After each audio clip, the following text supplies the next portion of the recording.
9월 22일 목요일 삶의 기적을 일으키는 30분 예배를 시작하도록 하겠습니다.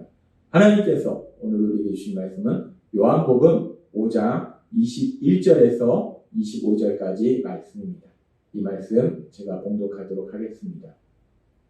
아버지께서 죽은 자를 일으켜 살리신 같이 아들도 자기가 원하는 자들을 살리느니라. 아버지께서 아무도 심판하지 아니하시고 심판을 다 아들에게 맡기셨으니 이는 모든 사람으로 아버지를 공경하는 것 같이 아들을 공경하게 하려 하십니다. 아들을 공경하지 아니하는 자는 그를 보내신 아버지도 공경하지 아니하느니라.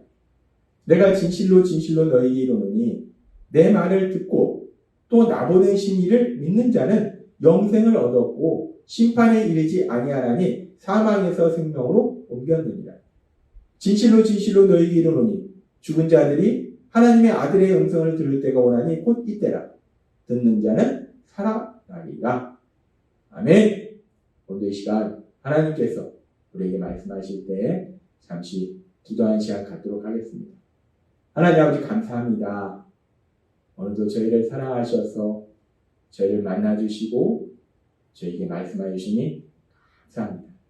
하나님 아버지 오늘도 어리석고 미련한 저희들이 하나님께서 주시는 진리의 말씀을 들음으로 인해서 소망을 갖게 하시고 이 험하고 악한 세상을 담대하게 살아가며 하나님의 하신 놀라운 역사들을 체험하는 저희 모두가 될 수 있도록 은혜 베풀어 주옵소서.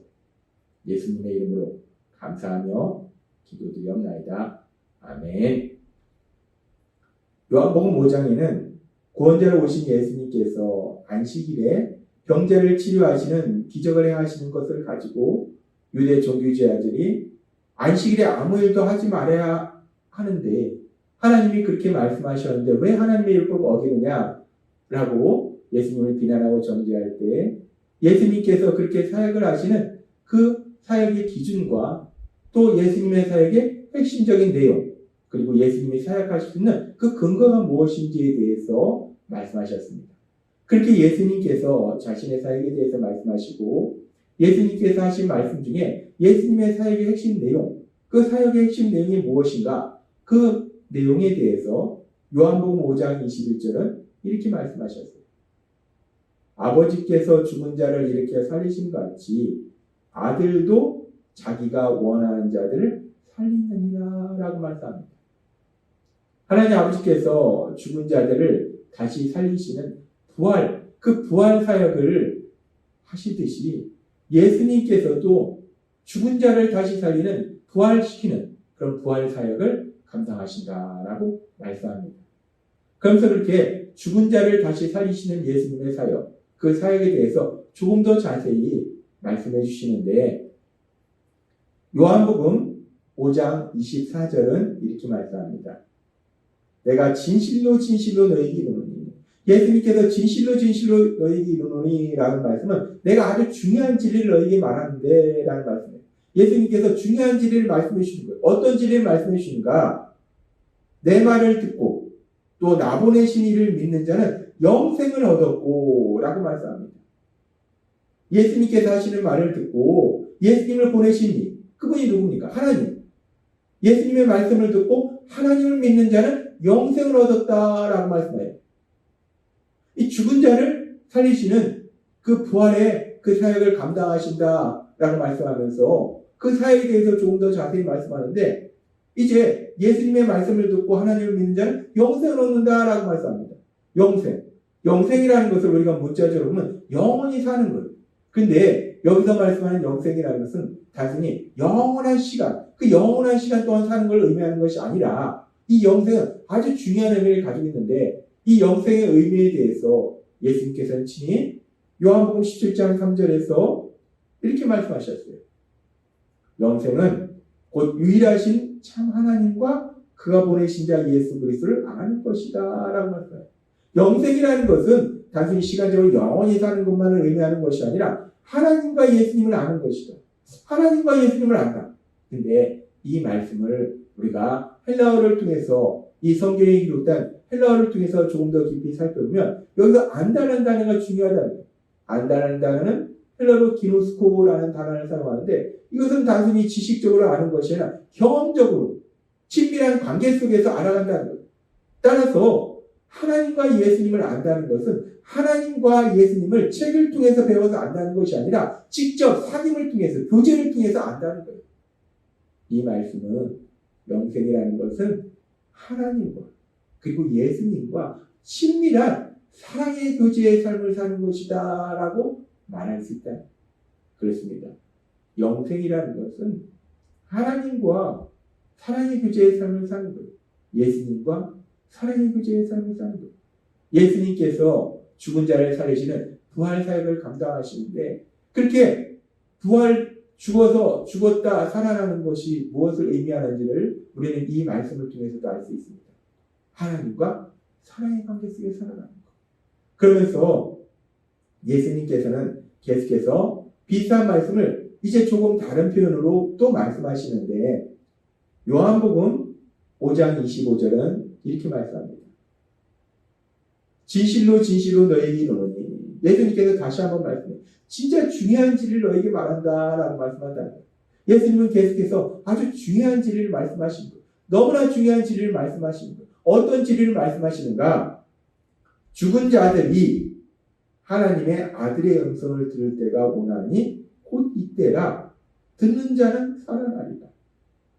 죽은 사람이 하나님의 아들의 음성, 예수님의 음성, 예수님의 말씀을 들을 때가 온다는 거예요. 근데 그때가 이때라는 거예요. 지금 예수님께서 사역하시고 계시는 바로 지금 이 순간이 죽은 자들이 예수님의 말씀을 듣는다는 거예요.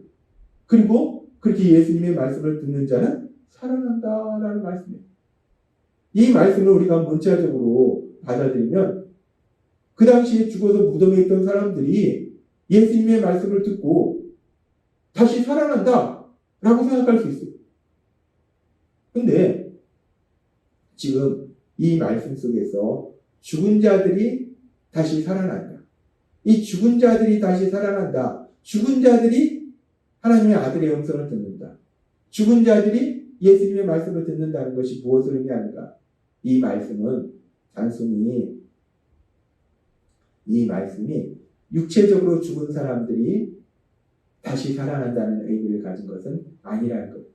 요한복음 5장 21절에 보면은 예수님께서 이렇게 말씀하셨어요. 아버지께서 죽은 자들을 일으켜 살리신 같이 아들도 자기가 원하는 자들을 살리느니라 라고 말씀합니다. 여기서도 같은 말씀하세요. 하나님이 죽은 자들을 살리신다는 거예요. 마찬가지로 예수님도 죽은 자를 살리시는 부활 사역을 감당하신다는 거예요. 물론 우리가 성경에 보면 요한복음 11장에 보면 예수님께서 죽은 지 4일이 된 나사로를 다시 살리시는 기적을 행하시는 것을 우리가 볼 수 있어요. 그렇게 예수님은 실제적으로 육체적으로 죽음을 맞이한 사람을 다시 살리시는 기적도 행하세요. 그런데 지금 여기서 계속해서 말씀하는 죽은 자를 다시 살리는 이 사역은 단순히 육체적인 죽음, 그 육체적인 죽음을 맞이한 사람을 육체적으로 다시 살리는 것을 의미하는 것보다는 더 중요한 의미가 있는데 여기서 죽은 자라는 것이 무엇인가? 성경에서 말씀하는 죽음이라는 것은 1차적으로는 육체적 죽음을 의미하지만 사실 성경에서는 이 죽음의 의미가 육체적 죽음보다 더 중요한 죽음의 의미가 있어요. 그 죽음은 어떤 죽음인가? 그 죽음을 우리가 알 수 있는 말씀이 에베소서 2장 1절부터의 말씀입니다. 에베소서 2장 1절은 이렇게 말씀합니다. 그는 허물과 죄로 죽었던 너희를 살리셨도다 라고 말씀합니다. 하나님께서 죄로 인해서 죽었던 우리를 살리셨다는 거예요. 그런데 우리는 육체적으로 죽은 적이 없습니다. 그런데 우리가 죽었다는 거예요. 그 죽었던 우리를 다시 살리셨다는 겁니다. 그러면 여기서 우리가 분명히 알 수 있는 것은 여기서 말씀하는 죽음이라는 것은 육체적 죽음이 아니구나 라는 걸 알 수 있어요. 그리고 이 죽음이 무엇인가? 이 죽음이 무엇인가는 우리는 성경의 말씀을 통해서 분명히 알 수 있는데 여기서 말씀하는 죽었던 너희를 다시 살리셨다. 우리가 어떤 죽음을 맞이했었는가? 그것은 바로 하나님과의 관계가 단절되는 것. 죄로 인해서 하나님과의 관계가 단절되는 것을 성경은 죽음이다. 특별히 영적인 죽음이다 라고 말씀한다. 그렇게 죄로 인해서 하나님과의 관계가 단절된 영적인 죽음을 맞이했었는데, 그런데 그런 우리를 다시 살리셨다는 거예요.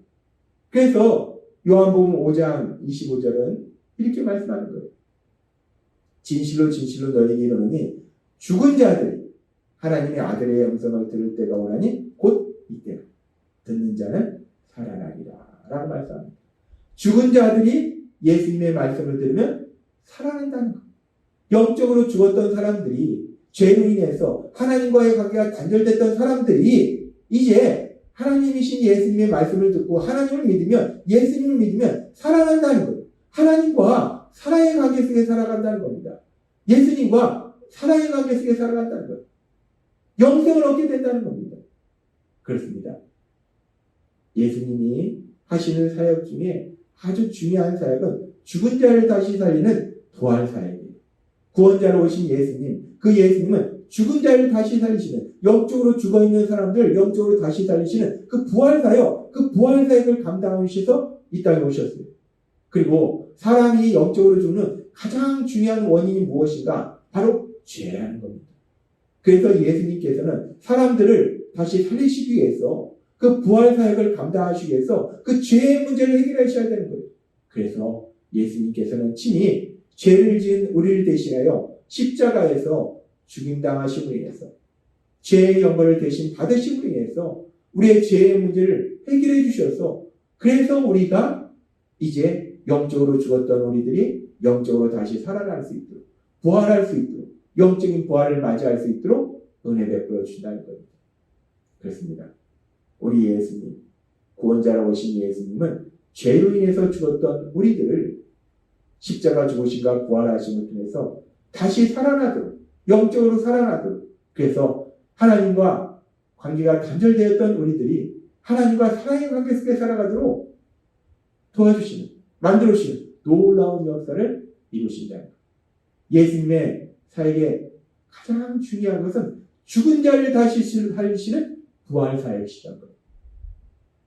그렇게 예수님은 부활의 능력으로 죽은 자를 다시 살리시는데, 그 부활의 능력을 지신 그 예수님은 영적으로 죽었던 우리도 다시 살리시는데, 우리가 삶 속에서 만났던 그 어떤 문제 속에서 우리가 죽음과 같은 절망 속에 있을지라도 그 능력으로, 부활의 능력으로 우리 삶 속에 역사하시는 그 죽음과 같은 절망이 소망으로 변화되는 놀라운 역사가 일어나게 될 걸 믿습니다.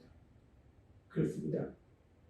구원자로 오신 예수님의 그 사역에 아주 중요한 사역이 죽은 자를 다시 살리시는 부활 사역. 예수님은 부활의 능력의 예수님이시라는 것.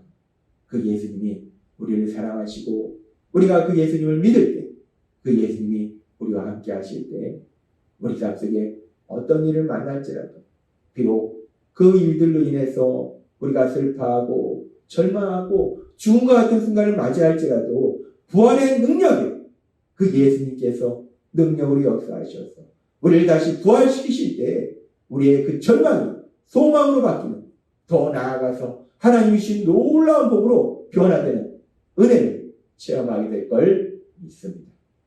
따라서 날마다의 삶 속에 그 부활의 능력이 예수님, 그 예수님 안에 거함으로 인해서 어떤 상황 속에서도 하나님이 주신 그 놀라운 복들을 누리시는, 그 기쁨을 누리시는 여러분이 되시길 주님의 이름으로 축원합니다.